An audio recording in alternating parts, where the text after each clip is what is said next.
Oh yeah, I this was a interesting question. This was one I answered already. In the book Mastery by Robert Greene, he cites this book, which I haven't read either of these books. Individual has a primal inclination towards one type of intelligence more than others. Some have visual, some auditory, etc. Do you think this is true? And I've heard this, like, was it kinesthetic,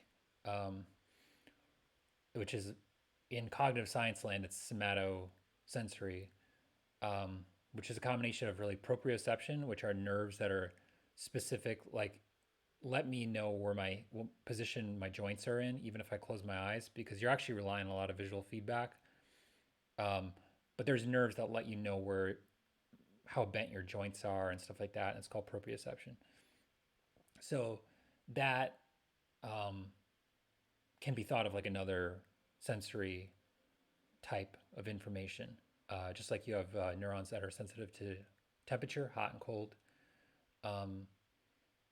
Yeah, so if you start really breaking down sensation, you can get into a lot of different categories. So that's one thing. It's like then is there something called like hot and cold sensing intelligence? Not really. These are just different kinds of sensations, and that was kind of my gist of my answer to him. And I think a lot of other people seem to agree with that. People who even read the book, so that was cool. I think intelligence typing is like in colloquially and socially. Obviously, we're all interested in this. It's we like to categorize people this way. I saw a question later on where somebody, I don't remember the specifics, but they were talking about like the the brilliance of athletes, and I mean, there certainly is, there has to be there, and we don't necessarily have great tests to characterize that, and we don't have a great tests to characterize even much more cerebral things either. A lot of our cognitive tests are really almost basic, measuring basic reflexive things, so like they're reaction time based, they're discrimination based, which means you're trying to discriminate. You're getting a lot of times like a bunch of different shapes, and it's like every time you see a circle, hit it. And then there's more slightly more complex things where it's like we want you to discriminate by shape and color. In that case, you're fusing two types of sensory information, even though they're both coming from your eyes. You have different areas in your visual cortex that do essentially edge detection, and then higher levels that take that information and do shape detection. And then separately, you have color areas. So there's those two streams get fused somewhere, still in the visual cortex, probably, or close to the visual parietal areas. This is a common theme of how the brain works. As you go higher up, it's just higher levels of abstraction from the raw sensation, and it's hard the way we talk about intelligence because that is a form of like low level intelligence. There's very intelligent algorithms, say, operating at all these levels, at every level of your brain, and a lot of these are subconscious. So, but socially, when people say intelligence, they're really referring to people's like competence or ability to do something socially relevant. And but then when you talk about computer scientists, they mean artificial intelligence. They mean like they could mean anything. I mean, if the ability to recognize a cat versus a dog they like to use that word because it's a hard task for computers, or used to be. So I think the problem with using the word intelligence is there's a lot of conflation of definitions. But anyway, I'm doing the rambling thing again, and I apologize. And I'm just gonna do my best to try to balance my comprehensiveness with brevity and not losing people's interest. Yeah, so intelligence typing is super interesting, but intelligence itself is already a higher level abstracted concept, so that you measure people on a bunch of different things. You've heard of maybe these things like Raven progressive metrics, different shape patterns, things. It's a lot of pattern recognitions, and they try to generalize. It's like getting a single GRE score. You have one number, an SAT score or whatever, but they've measured, say, reading and math. So they've collapsed two dimensions. You could be really high on math but really low on reading, or really high in reading but really low on math. and they've collapsed that to a single axis where you just have a number, and the bigger you are, the smaller. So that's all really IQ is. It's a construct that has the psychologists are very proud of it. I'm less um, excited by it. It's moderate relative, validity. Um, for those of you interested, I think he's a bit controversial, but I do like his comments on IQ. Nassim Taleb, I think he had an interesting breakdown. He's a statistician by training, and he talks about the problems with. To summarize this whole thing in one sentence, it's that um, there's a plateau problem with IQ. Like it's really good at detecting low IQ up to average, but high IQ it's sort of a flat line. Like the correlation kind of falls off. Anyway, um, backpedaling out of this topic, unless people are more interested in it. Let me see if there's anything else to this. Individual differences on the ability to process different sensory information. Oh yeah, this is my response to that. Oh, and then he asked about Neuralink, which I will talk about in a minute. Let me see what somebody in chat. If that means you have better brain processing in the lower levels, could you impact your overall intelligence? Yeah, that's a really good question. Uh, yes. In fact, you can go lower than the lower brain levels. So the human cortex, uh, pretty uniformly across your entire brain, is actually just 6 layers of neuronal bodies.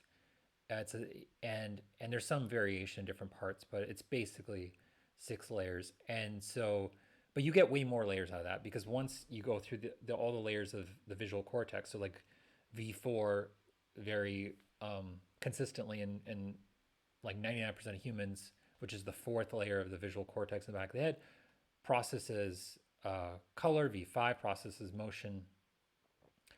But so once you hit the sixth layer, you're like, well, you can't get more abstract. But what it does is it sends those neurons to a different part of your brain, mostly the parietal centers, and they start all over.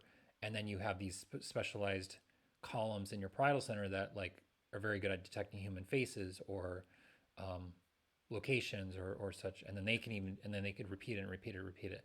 And so the vast majority of the inside of your brain is actually axonal connections. It's all the so-called white matter, and um, so certainly your ability to abstract at the highest levels, say your the most prefrontal parietal areas. So you have basically the visual cortex, parietal, and then prefrontal.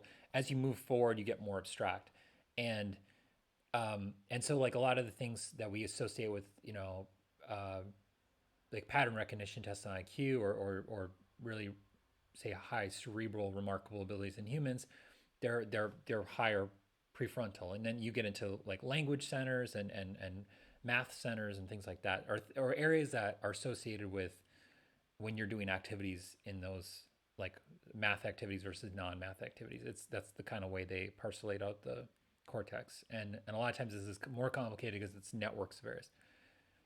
Anyway, it's a great question because does better brain processing and lower levels impact your overall intelligence? It does. For I mean, the really simple examples, if you're colorblind, your ability to, um, you know, uh, have higher level discrimination on colors is obviously going to be impacted. That's a very binary, maybe oversimplified example. Um, Well, I think what was interesting is there was a study a long time ago showed that baseball players. So baseball has like many layers of competitive selection, and when you get from the minor leagues, I actually was in little league, and then eventually you go up the ranks, and I never got past my little league, but I forget what they call it. There's a bunch of layers, and eventually you get up to the minor leagues and then the major leagues. So by the time you get to the major league baseball players, they've been selected quite a bit. I mean, there's a lot of there's potentially on the order of 100,000 down to just a handful. I mean, it's you're one in a million at that point or whatever because there's even self selection before you get into the stuff. So it's interesting because when they studied major league and even minor league players, they all have way above human average vision. Like a lot of them have a better than 20/20 vision. And so the idea is that they're probably able to perceive the baseball coming at them because the baseball, the pitcher pitches from like, I don't remember the distance anymore, but like 70 feet away at like up to 90 miles per hour. It comes down to like having like a quarter second to really react. And so the better your vision is at that distance, so you can see slight variations in the pitcher's elbow position and things like that. You can hit the ball, which is pretty much every baseball player's one of their functions is to hit the ball. Um, I think that's interesting because that's even like pre cortical level, pre brain processing, if you will.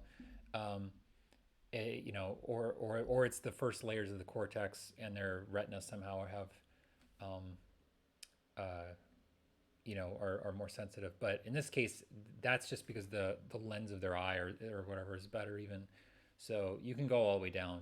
Um, so that's also an interesting thing because I don't think people appreciate. I think there's a lot of sci-fi examples of transplanting intelligence or brains into other bodies, and there's a complete lack of appreciation of what kind of like bottom up rippling effect that would have on your perception and ability to your intelligence in general and how you perceive things. It's so rooted in the fact that you're in a physical body with whatever limitations it has. Um, so yeah, intelligence is it's a nice abstracted concept that um, it's it, it's nice to refer to, but it's really kind of layered in